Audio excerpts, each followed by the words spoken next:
Hey there guys, Laz here with Watch Live Review. Today on the channel we got something a little bit different than what we typically do. This is actually a custom build. This is a kit that I picked up from Aliexpress a little bit over a year ago. And this is a Seiko Comex custom build dive style watch. So I've been meaning to do this review for a while now, but I wanted to really put this watch through its paces and see if it was gonna stand the test of time. And it has done very, very well. I think you guys are gonna be pretty impressed by the price range that this is offered at, and then also the quality and the quality that you get out of this watch. So we'll cover my take on the watch, the things that I like about it, the things that I don't, and yeah. So let's go ahead and jump right into it. All right, guys, so here you have it. Again, this is the Seiko Comex dive style watch. We all can tell just by looking at this watch firsthand what this is meant to be a homage to. And that, of course, is the Rolex Comex. It's one of my favorite watches. The day that I ever own a Rolex, I am really shooting for that. The Rolex Comex. And I mean, just looking at this watch, you can see why. It's such a handsome watch. And I love that vintage style that watches from those era tend to have. I mean, you look at the drilled lugs, those domed acrylics, and I'll get you guys some closer macro shots here. But there you can see, just looking on the side, how this case has that true vintage design to it, and that vintage silhouette, better said. That acrylic is super domed. I of course have this on a NATO strap. It's like this stretchy NATO strap. The strap this watch initially came with, it wasn't worthy to make the video, to be honest with you. It was one of those things that I can tell they included in the kit simply because you know, it was just, it's a kit. So they included the bracelet, and it looked a lot like that original Rolex Submariner bracelet, but of course it was just very cheaply made. It was extremely tinny. I mean, it really, yeah, it's that's all I'm gonna say about that. All right, guys, so jumping right into it, here we have the Seiko Comex. This is a homage of that original Rolex Submariner Comex from back in the days that Rolex had. As you can see, they tried to of course, with this kit, they tried to mimic that vintage look, and even the silhouette of this watch screams vintage. And it's one of the things that I really admire about this kit. You can see you have the drilled lugs there, that extremely domed that extremely domed acrylic glass. And you know, at first I wasn't too fond of it, but it's grown on me over time. So yeah, we'll go ahead and jump right into the specs of this watch. All right, guys. So as far as the specs of this watch, it is housing the NH35 movement, as you may all have been expecting.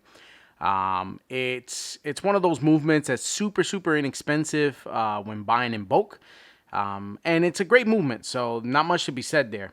As far as the case, it is a stainless steel case. You do have a 40mm case. It said 39 in the description, but I've measured this 5-6 times and I keep getting the same measurements. It's a 40mm case. In terms of the thickness, from the very back of the back of the watch up to the top of this domed acrylic, you're looking at 16mm. So it's a bit of a chunky watch, but keep in mind, it's mainly because of that domed acrylic glass. So just keep that in mind. It's not that it's a hefty watch, it's just that really adds to the bulk, to the overall bulk of the watch. And of course, as you know, because this is an acrylic glass here, you're gonna be very much prone to scratches. And I've had this for a little bit over a year. I haven't hit it with polywatch, so just keep that in mind. It's really gonna be very prone to scratches.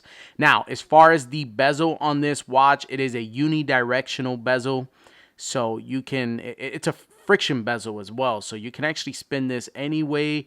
There is a way to spin this so that it releases the tension of the friction, and what I've noticed is you have to actually grab onto that bezel like this, and it's a lot easier. Now if you try to spin it like this, the friction, I don't know, maybe it's just the way that I'm doing it like that, but it's super hard to do it that way. Now, as far as the loom on this, is nothing really to celebrate about. It's not the best loom, but it is fairly nice for the price. If I haven't already mentioned, I picked this kit up from Aliexpress for about $89.99, and plus they charged me $12 in shipping through DHL. So I would say altogether about $100 out the door for this kit. It also came with a bracelet. That's not worth mentioning, as I said in the beginning of the video. So just keep that in mind. Now, of course, being that this is a very versatile watch, there's quite a bit of stainless steel braces out there that you can probably put on this. I would definitely probably look at Long Island. I think that's what it's called, Long Island watches. They have some really amazing bracelets that they have on their site. And I'm sure you can find one that'll fit this watch. Now, one of the things I do like about this is the drilled lugs.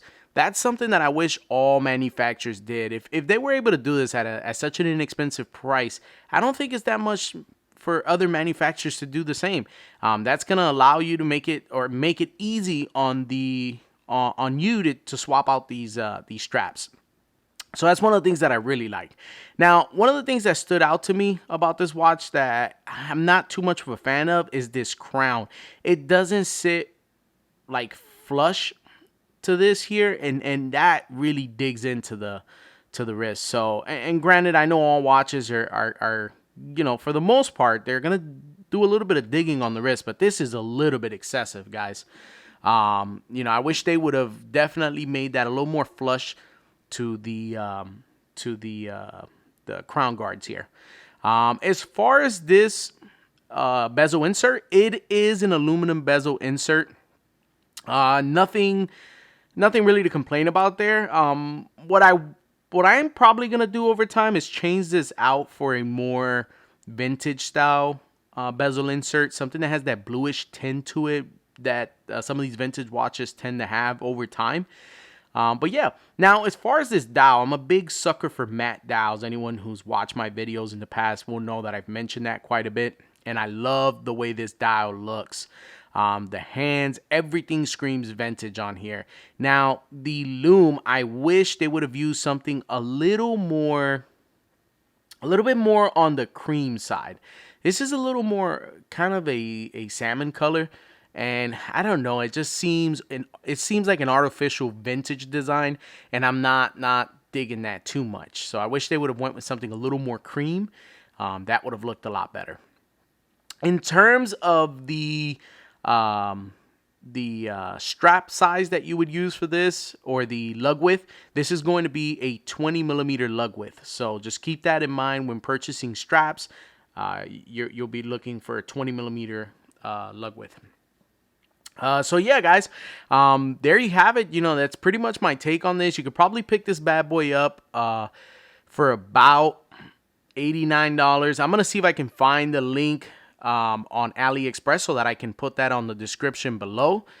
And hopefully, if you guys are interested, you can pick one of these up for yourself. Now, when I bought this, I bought it as a kit. They also have these available as pre-made watches. So if you want to go that route, go for it. I just thought it would be an awesome experience to buy the parts and then put it all together myself.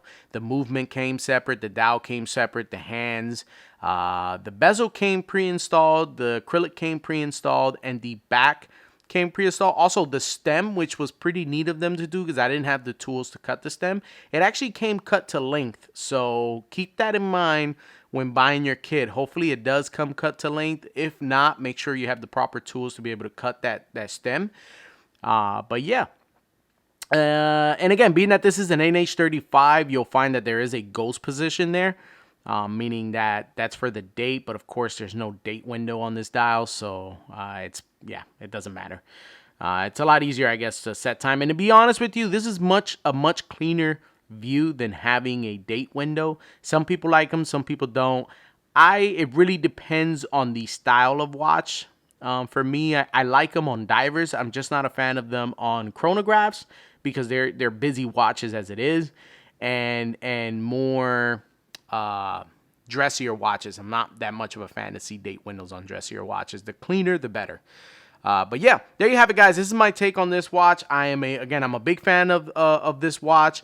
I recommend it. I think this is a good buy for under $100, if not at $100 with shipping and everything. It's a good addition to the collection. Again, you're getting a Seiko NH35 movement in there. You're gonna get that Seiko branded dial. The Comex, I like it. To my personal taste, I really do like it. That little pop of red is nice. But I do know that there are some people that may find that to be a little cheesy. They would rather it stick. They would rather it not have any Comex branding on there, making it obvious as to what they're paying homage to. And I agree. You know, for some people who likes that, then amen. But me personally, because I'm a fan of the Rolex Comex, I like this watch because it reminds me a lot of it.